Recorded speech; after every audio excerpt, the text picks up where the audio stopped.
Champions ট্রফির মিশনে বাংলাদেশ দল এখন অবস্থান করছে দুবাইয়ে। শনিবার দেশের স্থানীয় সময় বিকেল 3:30টায় আইসিসি একাডেমিতে প্রথমবারের মতো অনুশীলনও করেছে নাজমুল শান্তর দল। বিপিএল শেষ হওয়ার পর এবং দেশ ছাড়ার আগে 5 দিন মিরপুরের শেরেবাংলা স্টেডিয়ামেও প্র্যাকটিস সেশনে অংশ নিয়েছে পুরো দল।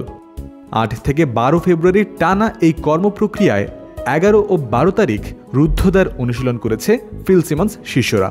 সেখানে ছিল ম্যাচ সিনারিও বা ম্যাচের আদলে পরিস্থিতি তৈরি করে ব্যাটিং বোলিং করার টাস্ক। দেশ ছাড়ার আগে শেষ কয়েকটা প্র্যাকটিস সেশন কেন ক্লোজড ডোর করেছে টিম বাংলাদেশ তা জানা গেছে তারা দুবাই পৌঁছানোর পরে। ইংরেজি সংবাদ মাধ্যম দ্য ডেইলি সান জানিয়েছে, অনুশীলনে এমন কিছুর নির্দেশনা দিয়ে কাজ করেছেন সিমন্স, সালাউদ্দিন, অ্যান্ড্রে অ্যাডামসরা যা তৎক্ষণাৎ গণমাধ্যমে চলে আসুক সেটা তারা চাননি।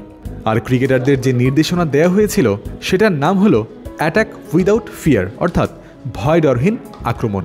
মূলত ব্যাটারদের কাছে দেওয়া হয়েছিল এই বার্তা, আর তাতেই চমক জাগানো পারফরম্যান্স করে দেখিয়েছেন তারা।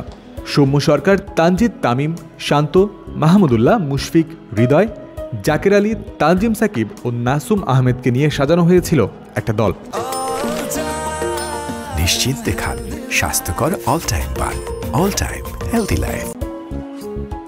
বোলারদের কঠিন পরীক্ষায় ফেলে 48 ওভারেই 396 রানের পাহাড় সম সংগ্রহ তুলেছে এই ব্যাটিং অর্ডার। প্রতিপক্ষ হিসেবে বোলিং অ্যাটাকে যারা ছিলেন তারা হলেন তাসকিন আহমেদ, ইবাদত হোসেন, নাহিদ রানা, রিশাদ হোসেন ও নাইম হাসান। এদের মধ্যে এই হাই স্কোরিং ম্যাচেও 4 উইকেট নিজের পকেটে পড়েছেন leg spinner Rishad Hossain. High scoring ম্যাচের চ্যালেঞ্জ নিয়ে ইম্প্যাক্ট রাখতে প্রস্তুত রিশাদ সেই বার্তাটা ভালোভাবেই দিয়ে রাখলেন। চ্যাম্পিয়ন্স ট্রফিতে বাংলাদেশ নিজেদের 3 ম্যাচ খেলবে আরব আমিরাতের দুবাই ও পাকিস্তানের রাওয়ালপিন্ডিতে।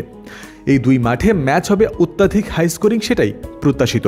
প্রতিপক্ষ যখন ভারত, পাকিস্তান ও নিউজিল্যান্ড, তখন ব্যাটিং সহায়ক পিচে তেমন বড় চ্যালেঞ্জের সামনেই পড়তে হবে বাংলাদেশকে। সেই কথা মাথায় রেখে প্রস্তুতিটাও সেইভাবে নিয়েছে বাংলাদেশ দল, যা বজায় থাকবে পুরোটা সময় জুড়েই। আরও একটা ম্যাচ সিনারিও দেওয়া হয়েছিল বোলারদের। 50 ওভারে 296 রান ডিফেন্ড করতে বলা হয়েছিল তাদের।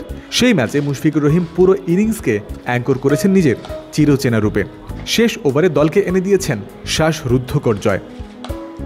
আক্রমণাত্মক অ্যাপ্রোচে খেলো, বড় শটে মনোযোগ দাও, ব্যাটারদের কাছে দেওয়া হয়েছিল এই একটা পরিষ্কার বার্তা। একজন বোলার হিসেবে 60-70 রান দিলেও সেসব নিয়ে চিন্তিত না হয়ে 2টি বা 3টি উইকেট আদায় করো, তাহলে দিন শেষে ফল তোমাদের পক্ষেই আসবে, কারণ তোমরা প্রতিপক্ষকে অল আউট করতে পেরেছ। দিন শেষে এই বিষয়টাই জয় পরাজয়ের নিয়ামক হয়ে দাঁড়ায়। বোলারদের কাছে ছিল এই বার্তাই। বোলার ব্যাটার উভয়ের ক্ষেত্রেই অন্তিম ফলের কথা না ভেবে নির্দিষ্ট মুহূর্তে ডমিনেট করা ভিন্ন কোনো ভাবনা আনতে বারণ করা হয়েছে।